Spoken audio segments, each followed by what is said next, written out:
Hi, everyone. Thank you so much for coming to the student forum discussion part of the Climate Week events. Thank you to everyone for giving us a spot and time.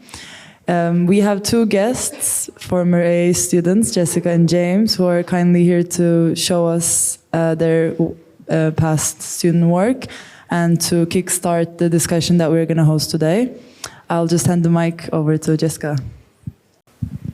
Hello, everyone. So I graduated last year. I was in Diploma 12, and I'm going to show you a little bit about my project. So I'm notorious for really long presentations, so I cut this one down as much as possible. I'll get started. So the images that you see, so this is a place that's been exploited since humans have assumed authority over the earth. And historically, it's been a place that's played a crucial role in the development of America and provided resources and a means to flourish as a society. And as time passed, we began to acknowledge the importance of allowing this ecosystem to flourish on its own. But we've always found a way to interfere, control, extract, and exploit. And this is an electron microscopic image of the female reproductive system. So when mapping a landscape, there's a necessity to identify real boundaries within the whole. But in reality, the body, like nature itself, it doesn't respect these hard-drawn lines, infinitive definitions. And just as in the landscape, the body is adversely controlled by entities outside of the self, such as economics, legislation, and culture. And you can really see kind of the similarities between the two images and the way we represent each. So to take a step back, this is where my project began. So it was a few months before I started my 5th year at the AA, and on June 24th, 2022, the United States Supreme Court overturned the landmark Roe v. Wade decision in a 6-3 vote. So Roe v. Wade gave Americans the constitutional right to abortion through a protection of personal privacy. And this is actually the first constitutional right that's been taken away. And in general, it kind of really led me to the assumption that the social and cultural field of reproduction is this crucial dimension of the capitalist patriarchy that exists within the United States. And this power to and over life is rapidly changing, and a body is no longer just a body, it's a vessel where these belief systems are manifested. And the female body itself is a site where conflicting ideologies of religion, cultural differences, politics, and social constructs play out.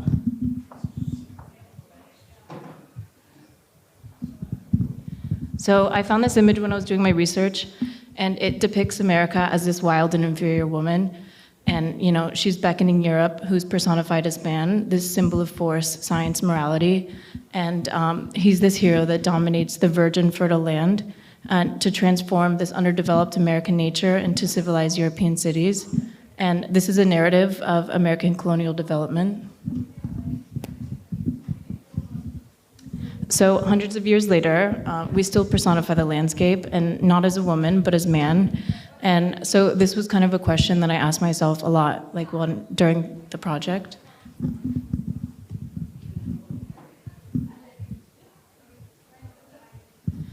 So my project itself was called Stripped, it was in the format of an autopsy / a pilgrimage and across the female body.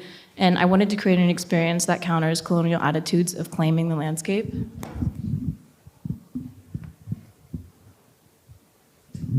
So the landscape becomes a teacher, and by that I mean taking lessons from the landscape to design a strategy for sovereignty and to reclaim the space within the body, focusing on 3 topics of ownership, extraction, and legislation. And so I guess you can kind of say it kind of becomes this cultural autopsy in a way. So the first topic that I addressed is ownership, and so the history of anatomy and physiology was written by and about men, so therefore most of the female reproductive system is named by and after men. And after European settlers arrived in North America, most sought to replace the indigenous populations, and this began with the claiming and renaming of the land. And so now, the power is being reclaimed and recovered by the marginalized through geotagging the landscapes with the indigenous nomenclature. So even though it's not written, on a map, it still exists somewhere.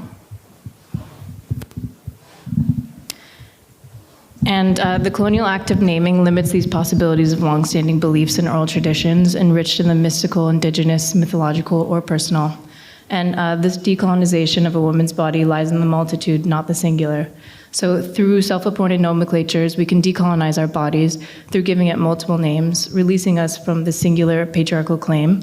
So in a way, you know, in my film, I kind of wanted to rename the female reproductive system. So, you know, I gave the fallopian tubes the name of sumac, which was a fruit used in spells and by midwives, and it was recognized to have pharmacological applications and a set of cures for like various gynecological ailments.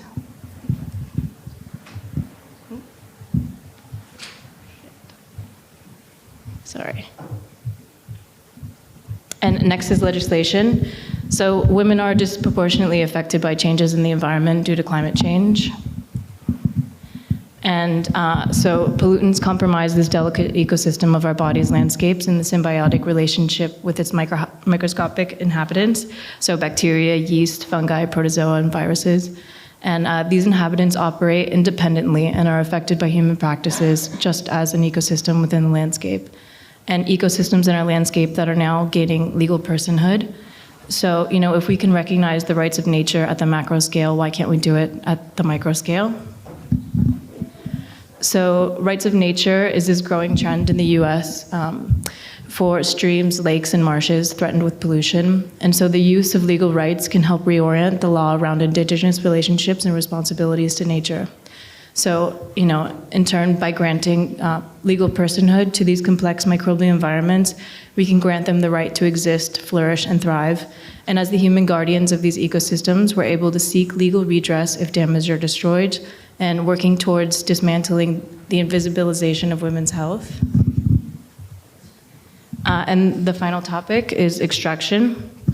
So in the 1960s and 70s, there was a forced sterilization occurred within the United States. So it was a procedure that is estimated to have been performed on 1 out of every 4 Native American women against their knowledge or consent. And so now we kind of face a contradicted extraction of reproductive freedom, and one where extraction has been deemed unconstituted. So land plays an integral role in the cultural, spiritual, and religious lives of indigenous people worldwide. And these lands possess sought-after resources that lead to common practice of exploitation, posing a distinct threat to these communities. And this topic has a really complex entanglement of moral dilemmas, which encompasses not only the cultural and spiritual, but also the economic and ecological. And, you know, rather than eliminating the voice of those indigenous to the land, autonomy and transparency within the decision-making process is paramount. So, you know, property rights, thus the right to extraction, are social definitions not prescribed by the divine, and they exist as long as society is willing to enforce them. So by allowing these complex belief systems that permeate throughout a diverse landscape to exist, protected by their own moral codes, with a natural, spiritual, and mythological world, if we protect and respect these diverse credences, placing first their wants before external systems of authority, and giving sovereignty to our own bodies and our own lands. And so in conclusion, I aimed to counter colonial attitudes of claiming the landscape through a more kind of ecstatic revealing, and using the spaces within the body to be the stage. And I wanted this to be something that exists beyond the AA, because these issues are not limited to the United States or the overturn of Roe v. Wade, and they exist everywhere. And I want to use my experience as an architect to communicate subjectivities and the role of the feminine and women within these through creating an ecosystem of designed objects, whether they be real or virtual, and how these different scales of the body can alter a space, create action, change the way we see our own body. And I wanted to call to attention the urgency of issues surrounding the landscape and the body, which aren't necessarily mutually exclusive. And our bodies are really just a vessel to understand the world. And that's it. Thank you.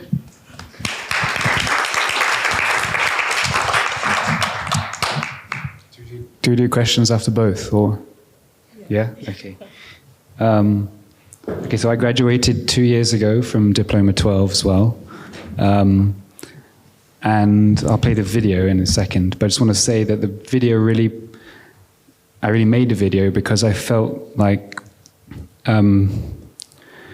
belief, there's a belief that kind of determines or fundamentally underpins my work, and it's that behavior is the result of belief systems. And at least I felt while I was doing the project, and even now, that a lot of the rhetoric behind the climate crisis and sustainability and all of this kind of stuff is using graphs and data charts, and it's quite technical and it's very scientific. It didn't particularly appeal to my belief system. So it kind of alienated me. So the project is really an attempt to appeal to the emotional side and the kind of feeling side, to really get across all these numbers and charts. That's quite abstract, but the reality of what all that data can mean is what I try to translate into my work. So I'll just play the video.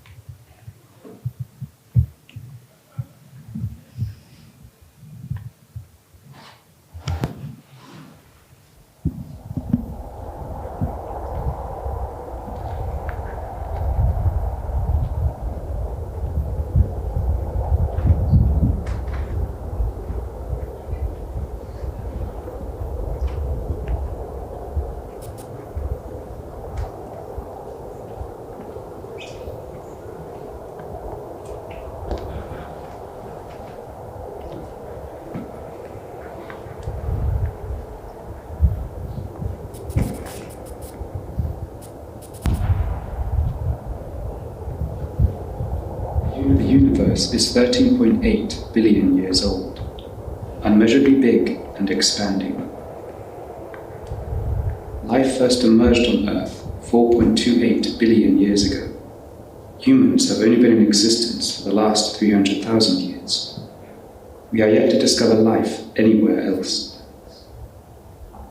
Human action, rooted in an instinctual drive for dominance and control, is becoming deadly. As is well known, this is causing unprecedented biodiversity losses, severely threatening the existence of all life on Earth.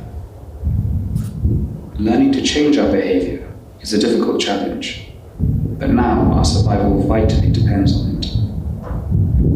In 1990, the French philosopher Michel Serres put forward his notion of a natural contract of symbiosis, in which our relationship to things would set aside mastery and possession in favor of admiring attention, reciprocity, contemplation, and respect. Post-human theories such as this share a common understanding that the key to our survival is to surrender our dominant drive for control, to decenter ourselves and recognize our dependence on the contingent and interdependent planetary ecosystem of which we are a part. The incredibly vast scale and intricate nature of this system infer that even the smallest actions can cause large and unpredictable consequences for any number of biotic and abiotic entities. Hierarchies dissolve as all things exist on a flat ontology. As architects, this implies that as we design the world for ourselves, we are simultaneously, unconsciously, designing the world for non-humans as well.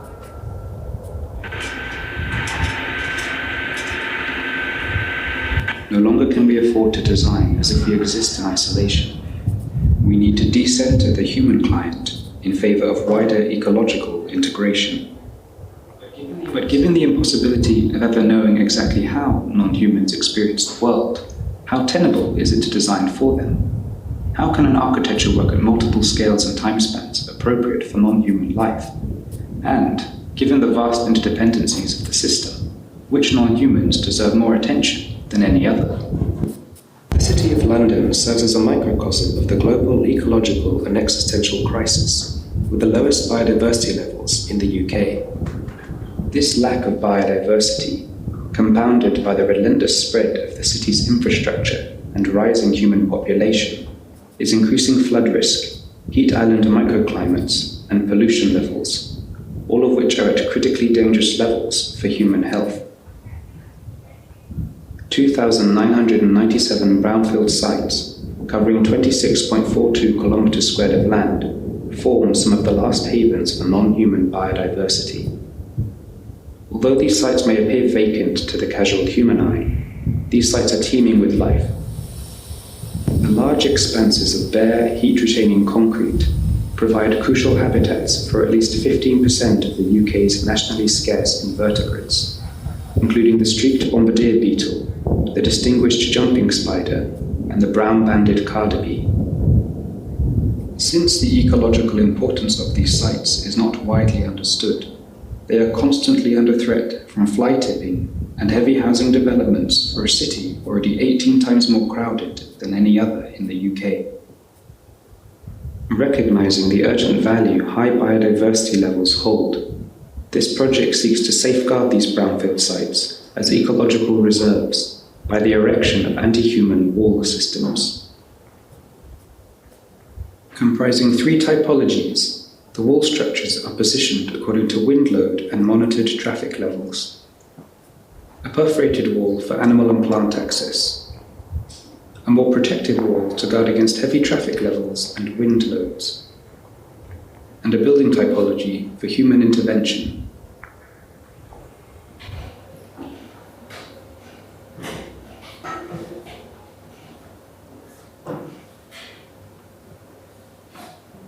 The walls will be constructed over a year from an unstabilized round earth composite, sourced from within the brownfield sites themselves, reducing transport and manufacturing pollutants and the associated costs. Designed apertures in the wall would allow the free passage of plant and animal life to enter the sites at will. Embedded within the wall structure would be an adaptable building for human use, one part used by ecologists to analyze and learn from the emergent urban wildlife developing within the sites, and the other to provide a space for the general public to observe and learn from the ecologists about the importance brownfield sites hold for biodiversity levels. Plants provide the foundation on which all other living things depend. By reducing human access, the wall system is really allowing space for plants transported by wind, birds and mammals to spontaneously grow through the process of ecological succession. Biodiverse habitats comprising a wide range of living things will emerge and transform as biodiversity increases over a period of roughly 200 years. We're talking about 200 years, but we're actually not sure because no one's ever really monitored anything that's been left to degrade. So is what urban ecologists need, because what we don't have is that baseline data on how long does succession take. Let's just see. Due to the inherent unpredictability of this project, the buildings themselves are designed to be adaptable, employing modular building techniques to allow for change and evolution. Let's be the pioneers. Let's be the new explorers. Just watch on our doorstep. Within the reserves, as the ecologists carry out their essential work, guided walks along demarcated paths offer the public the opportunity to experience the variety of emergent life firsthand.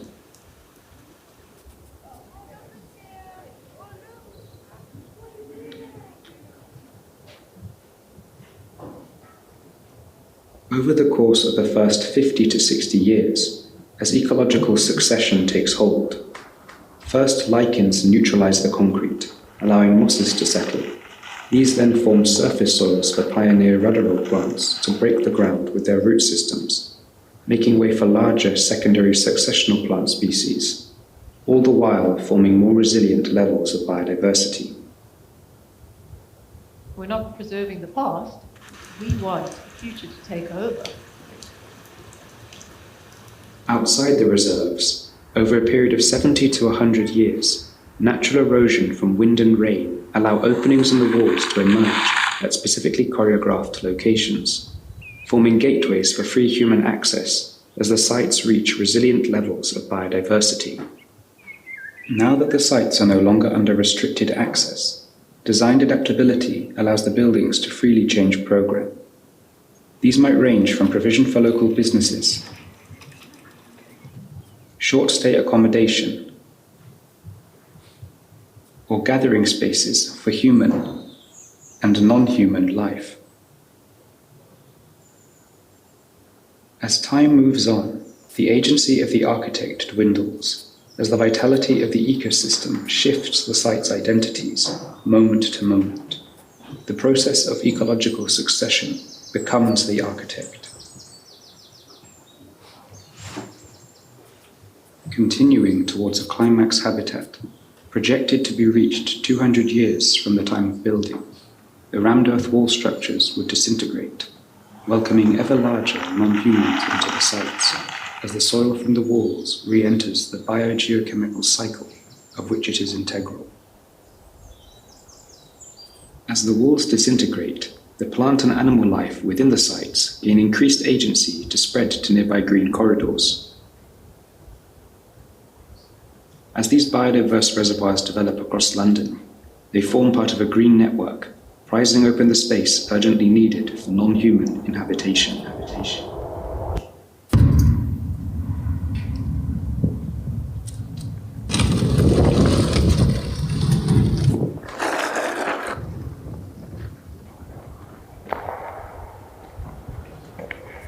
If everything has equal value in a flattened ontology, it becomes impossible to avoid negative impact.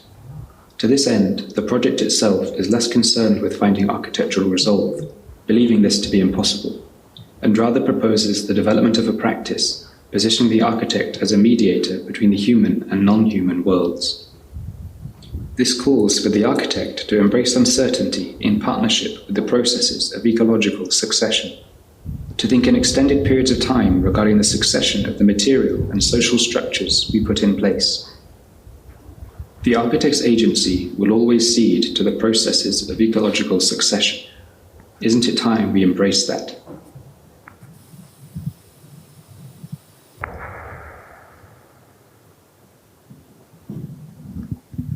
Cool, that was it. Thank you.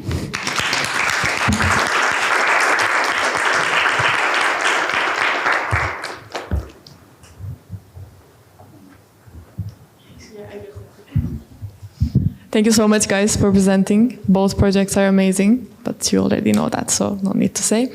The one very vivid parallel that I formed among the two projects is the common focus on commodity as a major value, and how both projects destabilizes this view on commodity by looking at it individually and through a broader perspective that looks deep into the future.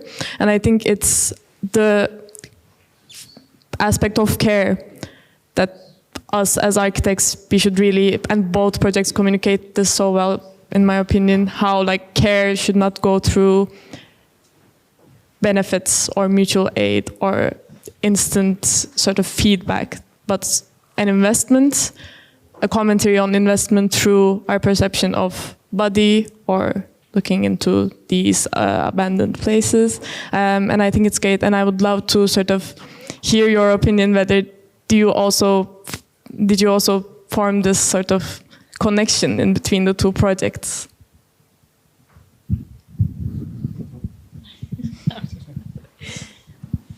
No, personally I didn't, but I think hearing you say it, it's definitely a very important kind of aspect, I guess, of it. And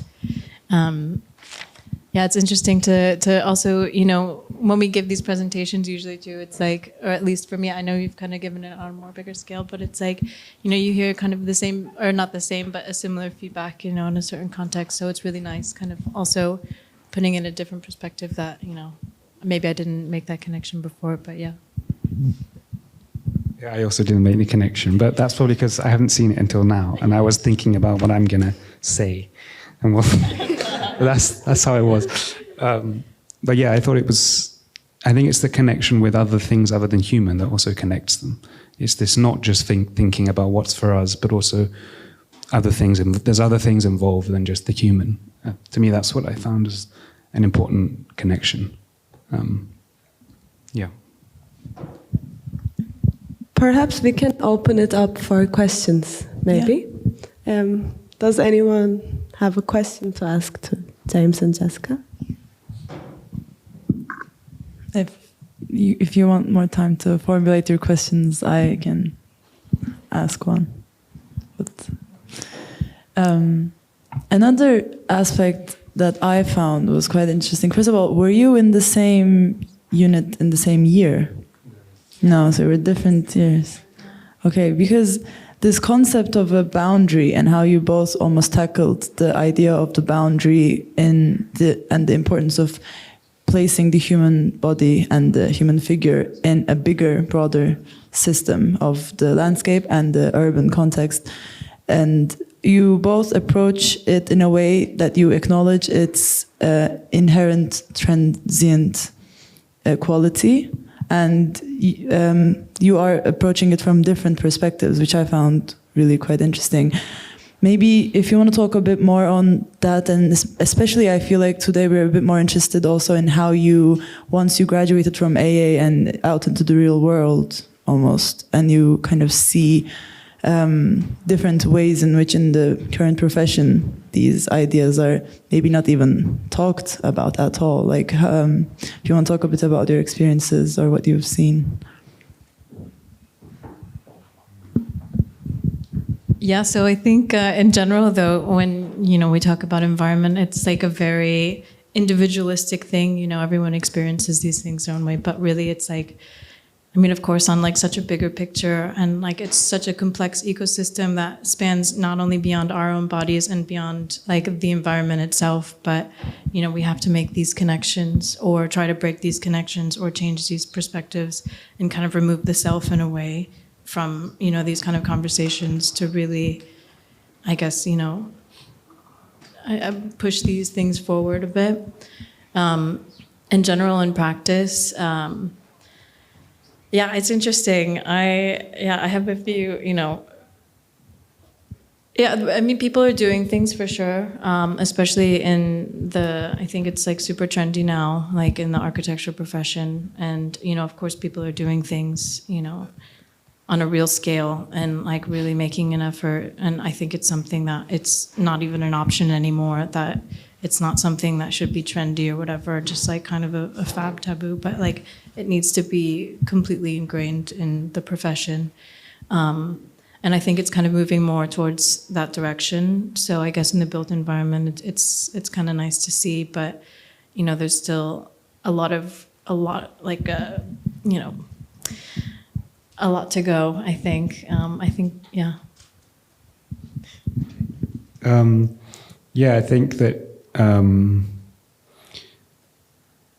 you can talk all the time about how you want to do things, but the only real thing that does matter is actually the doing of it. And that, I think, has been a big... the last year I've started working in an office that works a lot with reuse. So they're reusing old materials, which does tie in quite nicely in a way with the sort of work I'm interested in, is these different ecologies and how do you keep using the same things and caring for more than just the human. There's other materials as well count within that.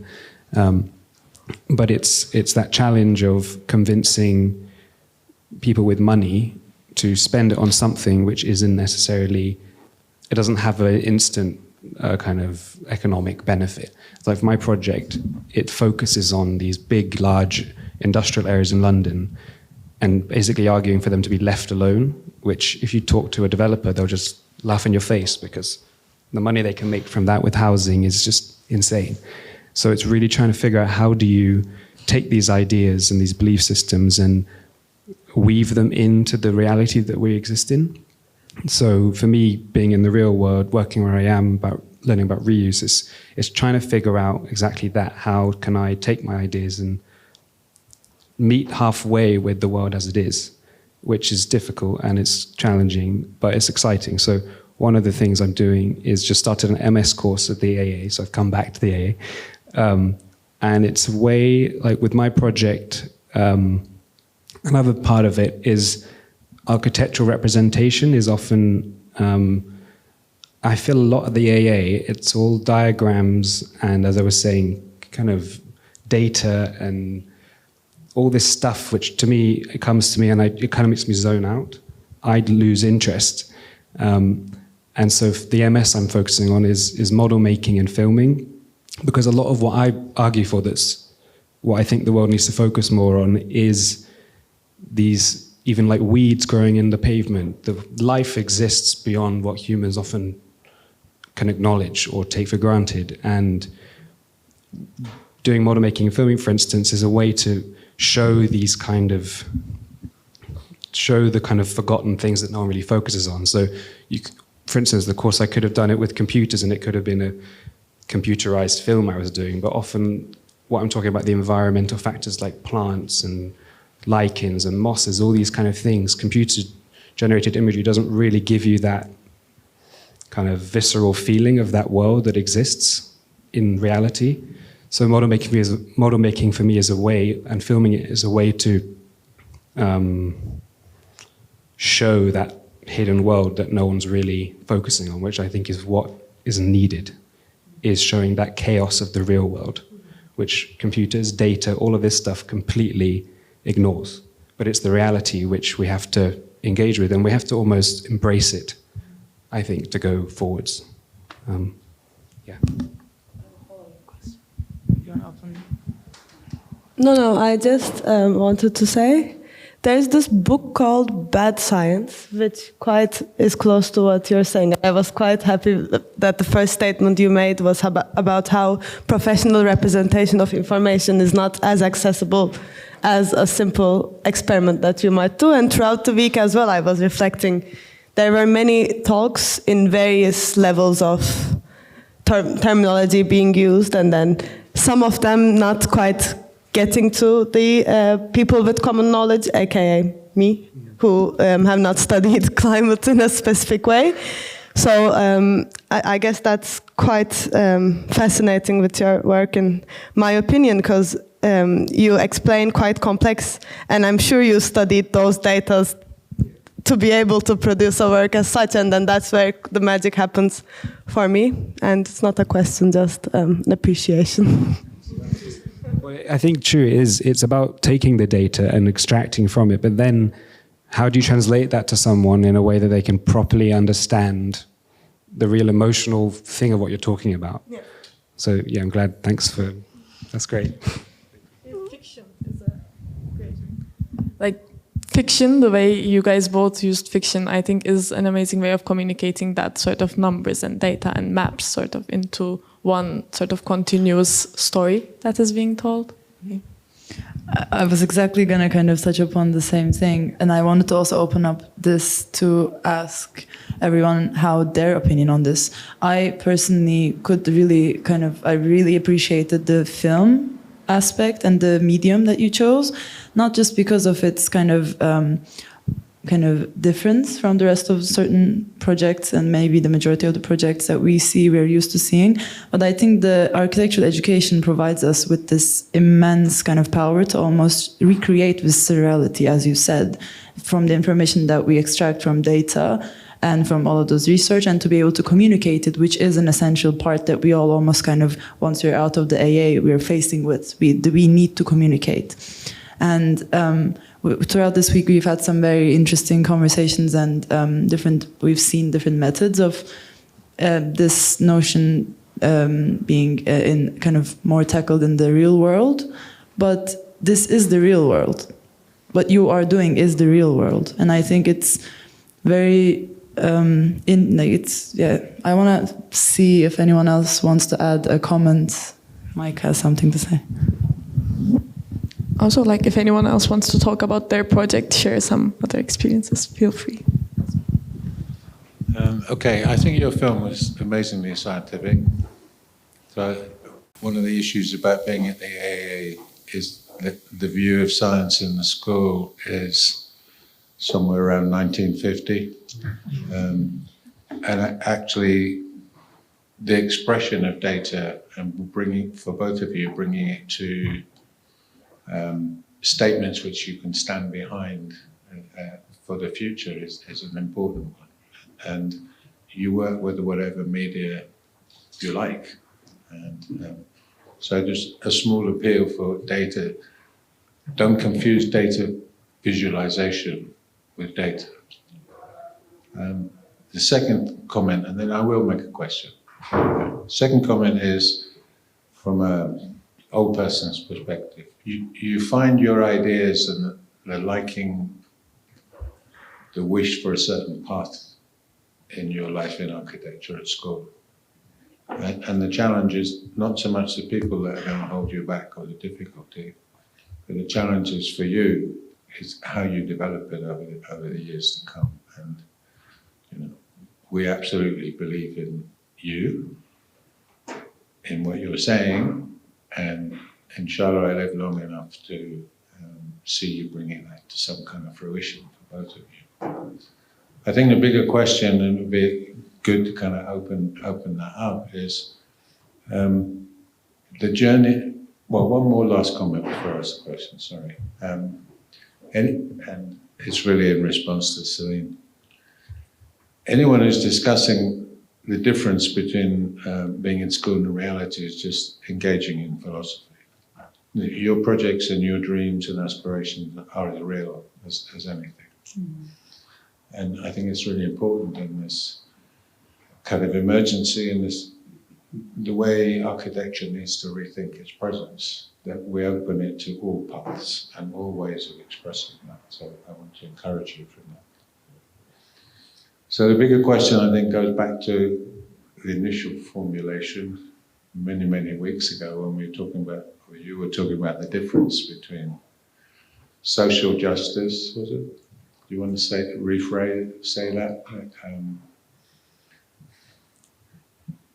Is there really any significant difference between thinking about the kind of ecological presence and viability of the whole world and individual social justice? Is that really a distinction? Say that again, sorry. Is there like a distinction between discussing the wider ecological problems versus the social injustice on a personal scale? So when you transit from different scales, does it change, or is it the same kind of inherent problem?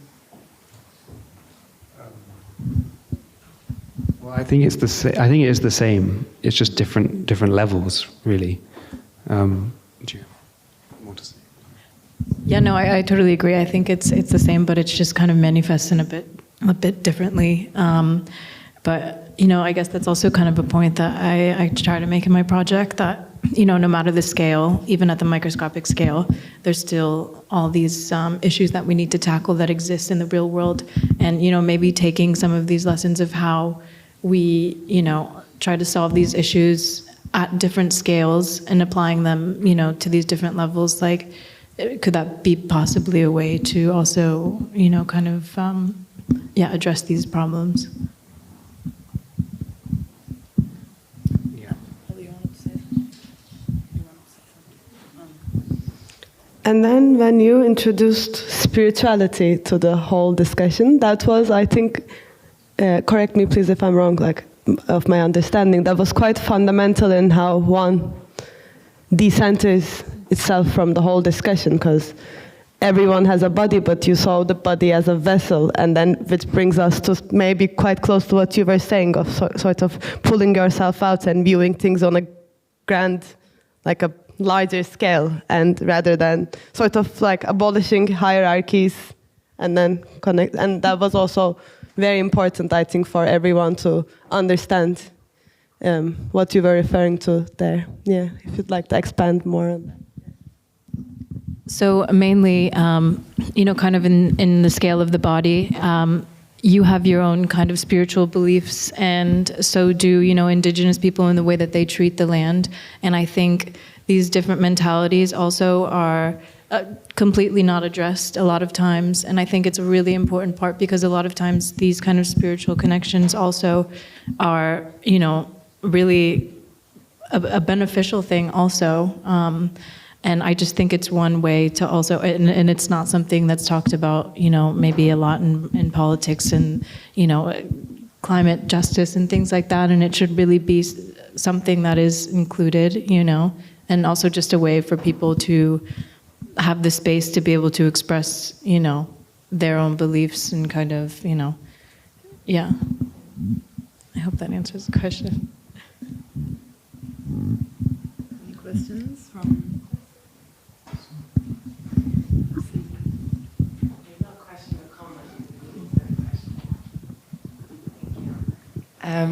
I thought the aspect of the body, and we talked about representation in both of your projects, James, in yours, it's quite interesting how you occupy that 33 front-back room.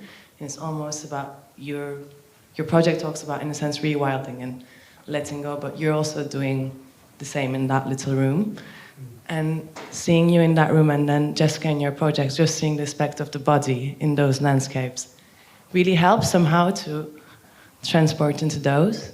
And also with the representation thing we're talking, kind of had this image of these like glossy renders and construction hoardings, and how these really depict such a fantasy that, you know, even those buildings don't look like those renders, and on top of it you'll be like, this is not representational and everything. But how do you think, because in both of your medias you really tested how to represent like different ways, I guess, to like involve the public, how do you think in a very kind of client-architect relationship, what could be the medium between, you know, not like a tender step, but in between that, how can we personify and bring people into these landscapes more somehow?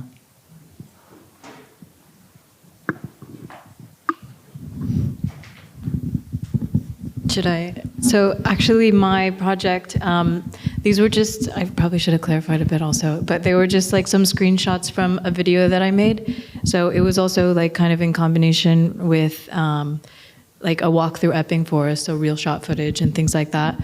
But the main thing, it was done as a triptych, so it was laid out on the table, and you know, just it kind of, you assume the same posture as you would at an autopsy, where you kind of look down on this video playing, and you know, the same as you would with a map, like you know how you read a map and things like that. So I think it's also in this form of kind of how you show this media and things like that, you know, could be a way. Yeah, I'm not sure if my project is ever going to make it into the, you know, the classic field of architecture, but you know, I think there's other, like a lot of other different, you know, avenues that could, I could use it to express some things. Is there like a reason or like something behind there when you are approaching it from as if it's like an autopsy and not a checkup? So do you want to expand a bit on that? Yeah. So also when I was doing my research, and again, it kind of goes back to, so, you know, in the 17th century and things like that, a lot of these dissections were done on women. And as I was kind of like doing my research and things like that, so it was just this way. And also women weren't involved in like the medical industry and things like that. So they didn't really have a say. And I think it's something about this post-mortem, you know, like this after the fact, you know, these, like the Roe v. Wade thing, it's already happened, but, you know, not to say that you can't learn from what's already happened to, you know, kind of make a better judgment or change it in the future. So that was kind of my thinking a bit. And also it's a way to, you know, kind of dig in deep, and it's a bit uncomfortable, and it's a bit, you know, like gory, but so is, you know. Yeah, it's supposed to be hidden. Yeah.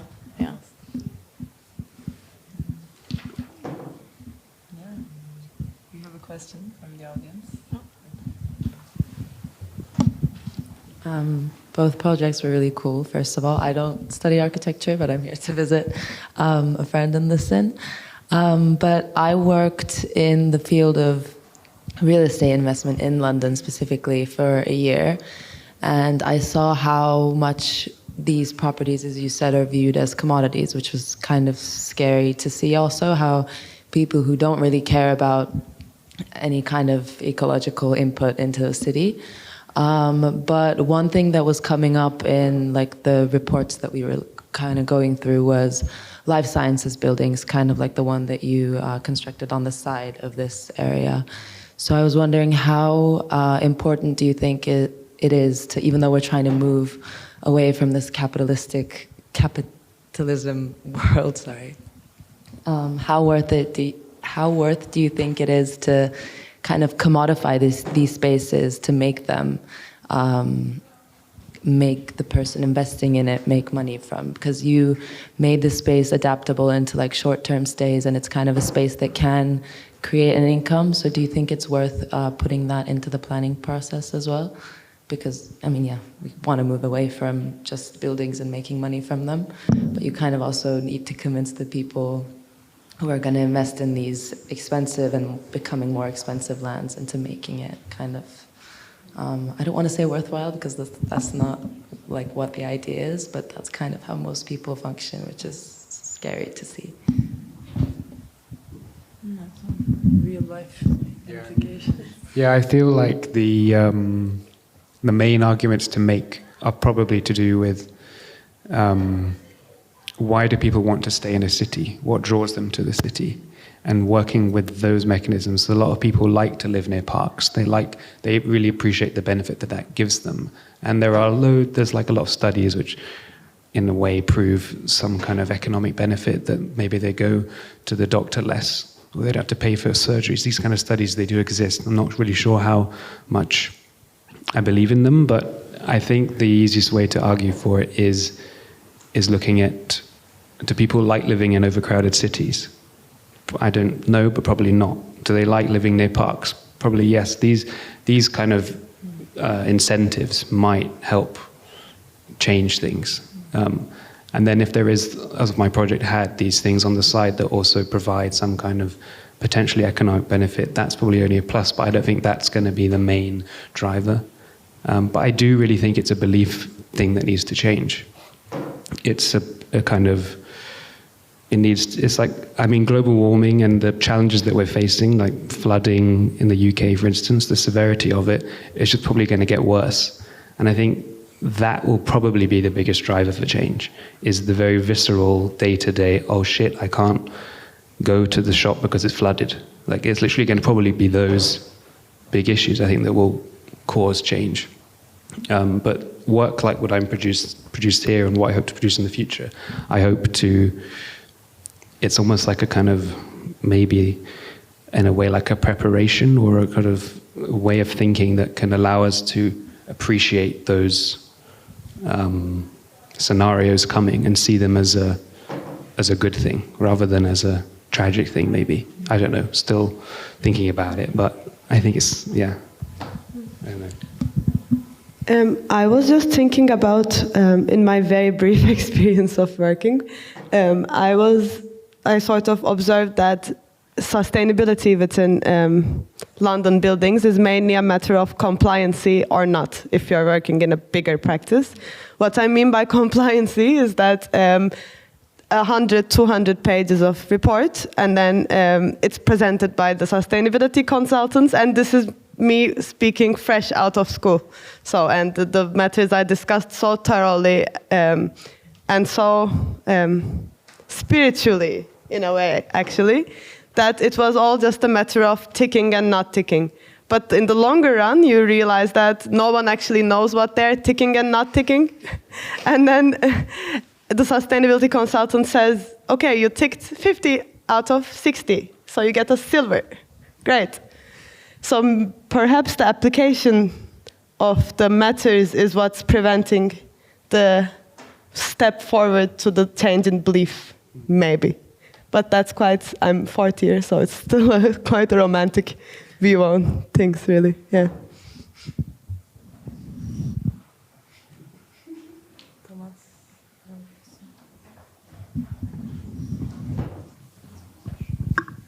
Thank you. I just wanted to kind of comment on what was kind of being said. Like, I could completely agree with James in terms of the kind of numbering and kind of, as Maria would put it, Cartesian way of an ordering of things that kind of remove all the emotional aspect. I think there's also quite a lot of power in using number against the system. So one of the reasons, so within urban development, the London plan has like different targets that developers have to meet in order to be considered green enough. You can actually see my little diagram of it up in the bar, but it's basically useless. And one of my projects was about kind of using the numbers against the system, about kind of putting the novel ecosystems at the top, and there's kind of potentials in like using the system against itself, even though that's more on a policy complicated side. Yeah, I didn't really have a question, just more of a comment. Another question. In the diagram you showed, James, there was a MacBook, wasn't it? Like in the whole intricate web of people, there was also a device. I'm wondering if you put that because you think that AI might, in terms of like, I don't know, consciousness or presence. Because just wondering why you put that in there. Yeah, so that diagram has everything. I mean, it's not everything, but the implication is that everything interacts with everything else, and it's impossible to isolate anything because it depends on everything else around it. That's why, like, there's a MacBook or a computer in there. There's even a pencil case. There's like it's the randomness. It's like everything. It's like you can't really isolate anything. It's all involved. It all exists in some way on the earth, and it's all impacting everything else. So good.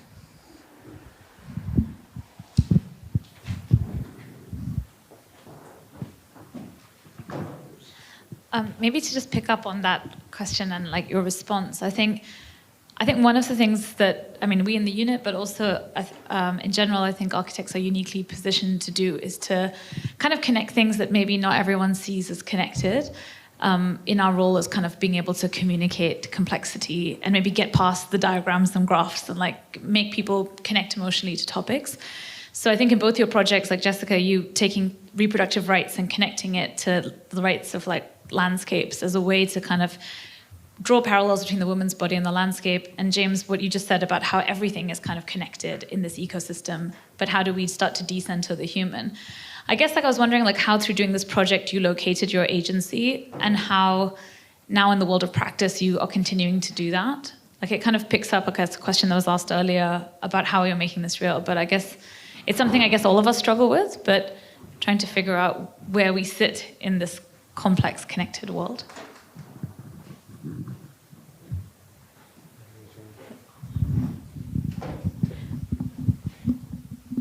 So I guess it's, for me, my agency is, finding a way to communicate something that's important to me, like the, politics, the body, the landscape, and things like that, and how can I, communicate it to a broader audience, and what does it take? And James and I were talking about this earlier, like I think DIP 12 really prepares you for, sets you up for having your own practice and things like that, and, to be able to take it out into the world. But then, you have to, work a little bit in an office just to be able to be like monetarily, stable for a little while and stuff. And it's like, and it's in those moments that I think you really kind of start to find the clarity also of this is what I need to do to kind of make it happen, and things like that. And, what really is important to you. And I don't know, for me also, like, I feel like I kind of found my passion also with, like, through doing this project and things like that. Yeah, I hope that makes sense. Yeah, I think definitely DIP 12 helped. Well, it wasn't just DIP 12, it was just through loads of years of not really knowing, but sort of feeling what I was interested in, and I always noticed the connections between why I'm doing certain things, and then just thinking and reading around that, and eventually making connections between why do I like this thing and why does it connect with that thing, and just trying to argue in myself why do I always choose decay? Why do I like that so much? Why do I, and then figuring out, okay, that makes sense because of this and this and this, and then and then also like my interest in film, and why do I like film, and how does it work as a way to demonstrate ideas, and all these sort of things. They just linked up, and kind of, I feel like by the end of DIP 12, I sort of had developed a kind of a way of practice, but that was through not just 1 year, it was many years of development, and it's still developing now. But yeah, the way to actually have agency in the world outside, I can't really speak that much about it because I've only had a year outside, and it is challenging, but I'm hoping that there's going to be, I'm hoping I'll be able to do something. But for me, it'll probably be through doing rather than through talking, I think.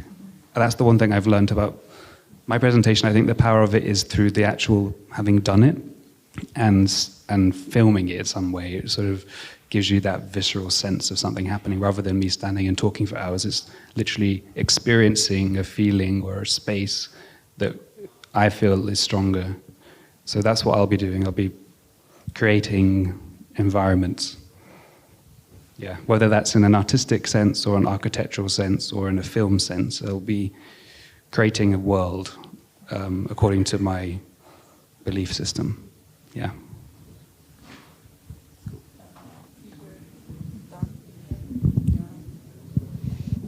Yeah, okay, I think we're very close to the end of our time. I want to thank you both so much for making the time and coming and presenting. It's very inspiring and I think really precious. And I would also like to thank Inigo and Manager for kind of setting the connection between you guys and us. It's like super important that you are here for us. Thank you to everyone for making the time to be here and asking questions and participating. Hopefully these will be just the beginning of many conversations that we're going to have. But yeah, okay. In a few minutes, there will be another talk here, so I think it's a good time to end.